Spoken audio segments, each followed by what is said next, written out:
Despite multi-year high prices, China has been an aggressive buyer of U.S. corn. Despite multi-year high prices, China kept buying U.S. corn, a reminder that markets follow needs, not headlines.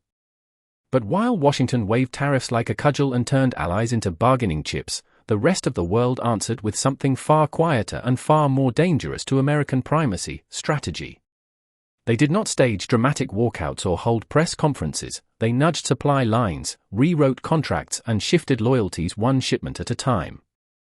Gradually, international partners drifted out of Washington's orbit, not in rage, but in a pragmatic loss of trust, and an almost unthinkable thing began to happen. The U.S. lost the central seat it once occupied, not because it was vanquished on a battlefield, but because it was increasingly absent from the tables where tomorrow's deals are made. To the north, Canada moved without fanfare but with remarkable precision. In Saskatchewan and Manitoba, new logistics hubs rose beside transcontinental rail lines, wired with AI to manage inventories and smooth handoffs. Alberta pushed deeper into processing, turning raw grain into high-value products that meet the strict specs of markets like Japan and South Korea. British Columbia quietly expanded the Prince Rupert port cluster so shipments head to Asia faster, and with fewer touchpoints vulnerable to disruption. At the same time, Ottawa reopened bilateral and multilateral pathways, clean agriculture partnerships with South Korea, supply chain investment pacts with Indonesia, even a transcontinental corridor linking Vancouver to Rotterdam via Arctic lanes. The result: Canada stopped being an appendage of the U.S. supply system and started acting as an independent hub. The financial architecture followed the logistics.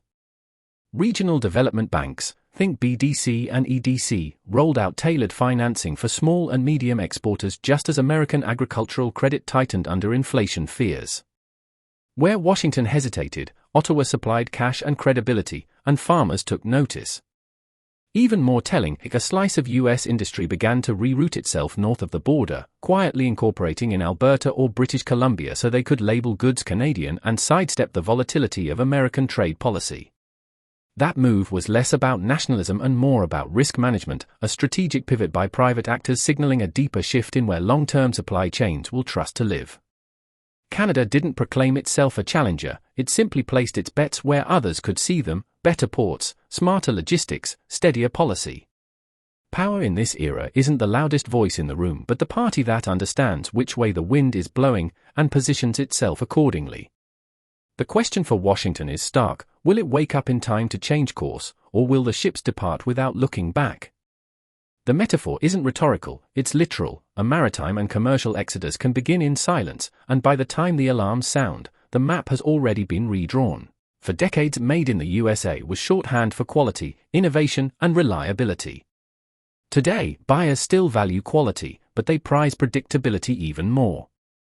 When global importers sign long-term contracts, they're not just buying a product, they're buying a promise that the supply chain will hold when the world tilts. Facing inflation, fractured logistics, and stop-start policies, buyers in Asia, the Middle East, and Africa have started looking elsewhere. Brazil offers scale and volume but carries political, environmental, and currency risks.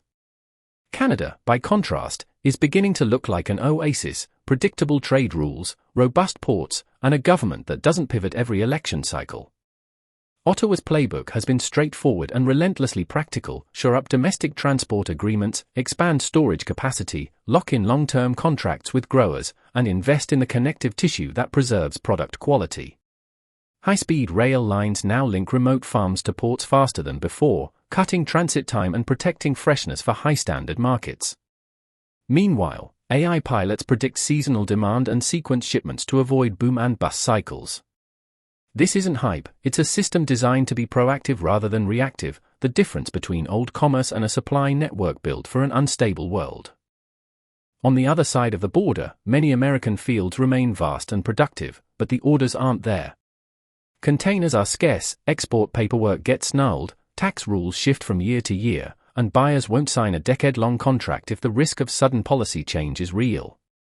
The result: once reliable customers such as Japan, South Korea, and Mexico quietly inked new deals with Ottawa in the wake of U.S. market volatility.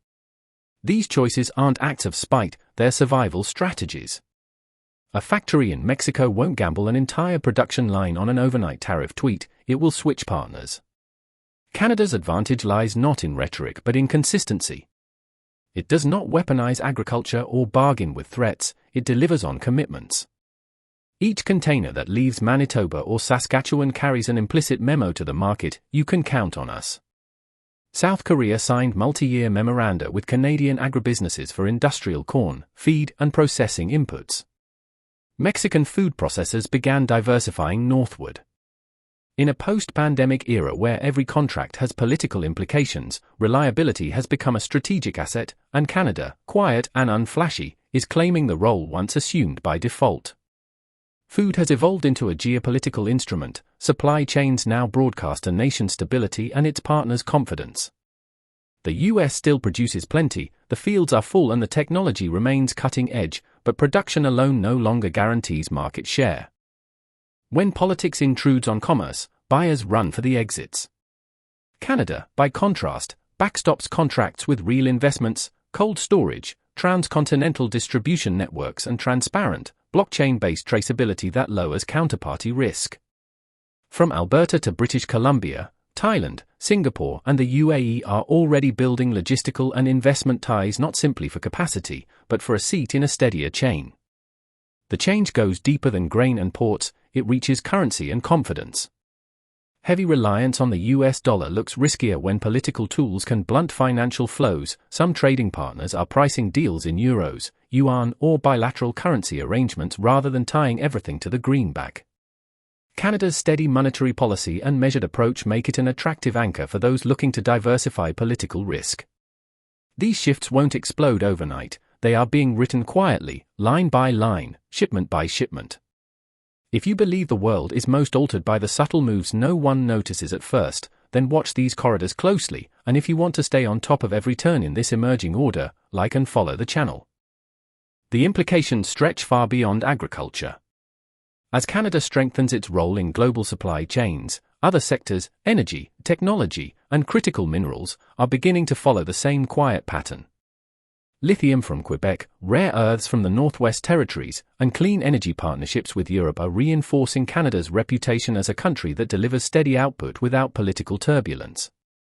The world isn't just buying Canadian corn or barley anymore, it's buying a blueprint for security. Investors, trade ministers, and multinational corporations are taking note, recognizing that the most valuable commodity in a fractured era isn't oil or grain, it's reliability. This is how global power truly shifts, not with sudden collapses, but with a slow realignment of contracts, currencies, and confidence. The United States remains a giant in production, technology, and culture, but the quiet erosion of trust is already reshaping the playing field. Each trade agreement signed in local currencies, each high-speed rail built to connect Canadian farms to world markets, each storage facility added to guard against shocks, these are the brushstrokes of a new economic map. In that map, Canada doesn't need to claim the center. By staying steady while others falter, it becomes the anchor that the rest of the world naturally gravitates toward.